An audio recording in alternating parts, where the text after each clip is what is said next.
Curious also, there's a section in town near the library and playground where you have lots of single-family homes, but that area is zoned commercial, which means it's subject, I presume, to greater tolerance for noise. And so, would that depress the value of the house simply because it is in a commercial zoned area? More than likely, even just busy streets that have a lot of traffic would, from a residential perspective, reduce the value versus someone who lives on a nice, quiet subdivision where there's not. So, how are you valuing commercial downtown when nothing's sold? That's tough. I think they had 2 sales in the past year. They also try to do an income approach. If you have some rental property and we know what a store is renting for, then they'll do an income approach on that type of property.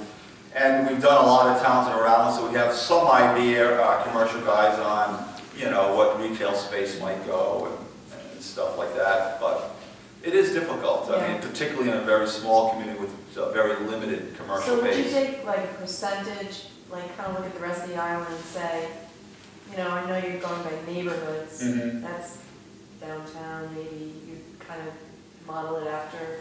Yeah, but I mean, that won't help us with the commercials. It won't help you with the commercials. No, they're going to look at commercials strictly from a commercial perspective, either from sales or from rents, you know, doing an income approach.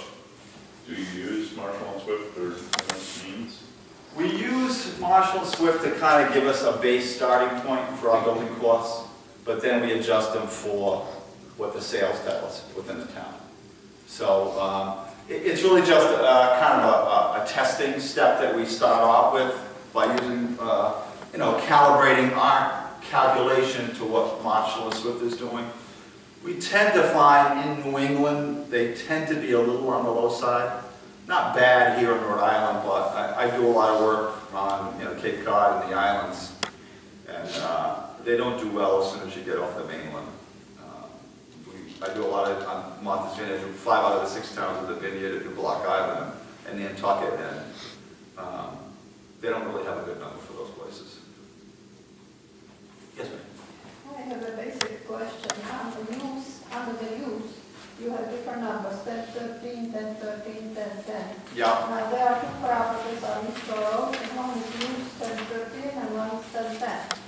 1013 just means it's waterfront, and 1010 just means single family. It's just a code that we use, but the 1013 is actually a waterfront code, and the 1010 might be a property that's not on the water, but maybe has a view, in that example you gave me there. Any other questions? All right, well, thank you for coming out tonight. Thank you. We appreciate you. And you'll be hearing from us. My message.